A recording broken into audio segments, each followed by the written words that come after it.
कोट्यावधींची जमीन, खोट्या सह्या आणि सावकाराचा दबदबा.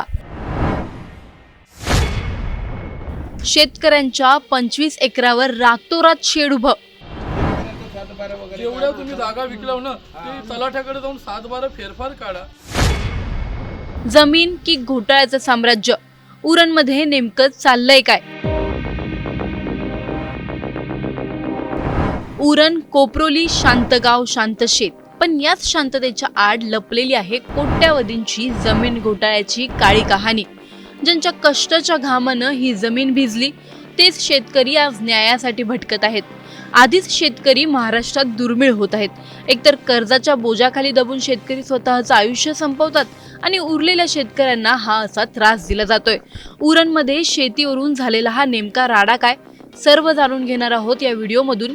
त्यामुळे हा व्हिडिओ शेवटपर्यंत नक्की पहा आणि टाइम्स नाऊ मराठीच्या सर्व माध्यमांना सबस्क्राईब आणि फॉलो करायला विसरू नका. उरणच्या कोपरोलीमध्ये तब्बल 100 ते 150 कोटी रुपयांच्या जमिनीवर बेकायदेशीर ताब्याचं धक्कादायक प्रकरण समोर आलं आहे.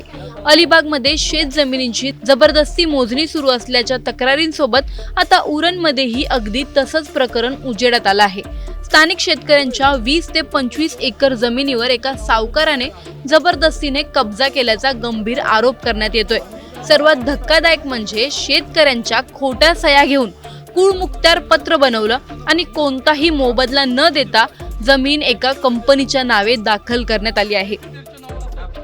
शेतकऱ्यांचा आरोप स्पष्ट आहे, आम्हाला 1 रुपयाही मोबदला दिला नाही.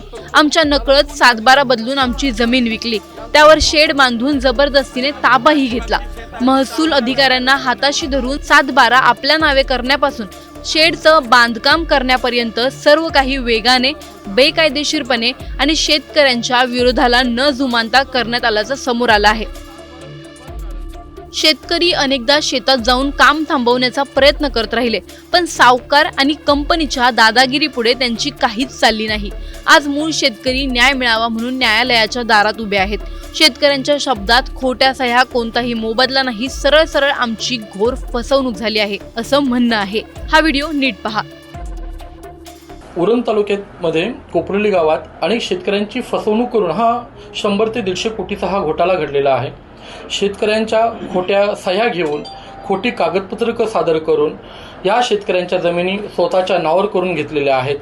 आज जेव्हा हे डॉक्युमेंट्स खरेदी खताचे जेव्हा पेपर काढले तेव्हा एका शेतकऱ्याच्या 3 प्रकारच्या सह्या जेव्हा आम्ही त्या डॉक्युमेंट्समध्ये पाहिल्या तेव्हा आमच्या लक्षात आलं की यामध्ये खूप मोठा घोटाळा झालेला आहे, शेतकऱ्यांची फसवणूक झालेली आहे.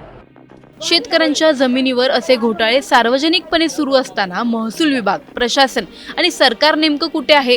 कुलमुक्त्यार पत्र, 7-12, बांधकाम या सर्व प्रक्रिया इतक्या सहज कशा पूर्ण झाल्या?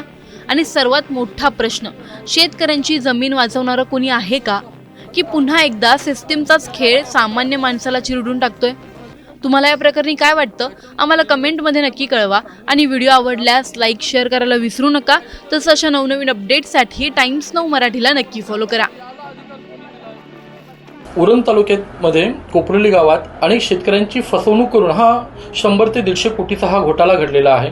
शेतकऱ्यांच्या खोट्या सह्या घेऊन, खोटी कागदपत्रकं सादर करून या शेतकऱ्यांच्या जमिनी स्वतःच्या नावावर करून घेतलेल्या आहेत. आज जेव्हा हे डॉक्युमेंट्स खरेदी खताचे जेव्हा पेपर काढले तेव्हा एका शेतकऱ्याच्या 3 प्रकारच्या सह्या जेव्हा आम्ही त्या डॉक्युमेंट्समध्ये पाहिल्या तेव्हा आमच्या लक्षात आलं की यामध्ये खूप मोठा घोटाळा झालेला आहे, शेतकऱ्यांची फसवणूक झालेली आहे. जेव्हा हे शेतकऱ्यांच्या लक्षात आलं तेव्हा शेतकऱ्यांनी कोर्टामध्ये सुद्धा धाव घेतलेली आहे. आज कोर्टामध्ये जवळपास 20 वर्षे शेतकरी केस भांडत आहेत. कोर्टामध्ये केस चालू असताना त्या जागेवर जजनी नाव लावून घेतलेलं आहे. त्या मालकाने तिकडं आता गोडाऊन बांधलेलं आहे. शेतीमध्ये मातीचं भराव केलेलं आहे. शेतकरी जे आहेत त्यांना दमदाटी चालू आहे. त्यांची जी सुपीक जमीन होती ती नापीक करून सोडलेली आहे. शेतकरी आता एकदम म्हणजे खूप टेन्शनमध्ये आलेले आहेत. आणि अशा वेळी जेव्हा माझ्यासारख्या व्यक्तीला जेव्हा ते भेटतात तेव्हा 100% त्यांना न्याय देण्याचा प्रयत्न 100% मी करतोय. आणि जेव्हा हे माझ्या लक्षात आलं की अशा प्रकारचा हा घोटाळा झालेला आहे याची माहिती सुद्धा मी आता आमच्या पक्षाचे प्रदेशाध्यक्ष तटकरे साहेब आहेत त्यांच्याकडे त्यांच्या कानावर घालणार आहे, जेणेकरून हा जो काही व्यक्ती आहे ज्यांनी खोट्या सह्या करून हे जागेचं भ्रष्टाचार घोटाळा केलेला आहे त्याच्यावर कारवाई व्हावी, त्याच्यावर ईडीची कारवाई व्हावी आणि जेणेकरून माझ्या सर्व शेतकऱ्यांना त्यांच्या शेती जी आहे ती जमिनी आहे ती त्यांना परत मिळावेत. तसंच माझं न्यायालयासुद्धा विनंती आहे की जो काही 20 वर्ष हा प्रकरण कोर्टात चालू आहे, न्यायव्यवस्थेने सुद्धा माझ्या शेतकऱ्यांना योग्य तो न्याय द्यावा. यासाठी आज मी ही तुमची पत्रकार परिषद बोलवलेली आहे.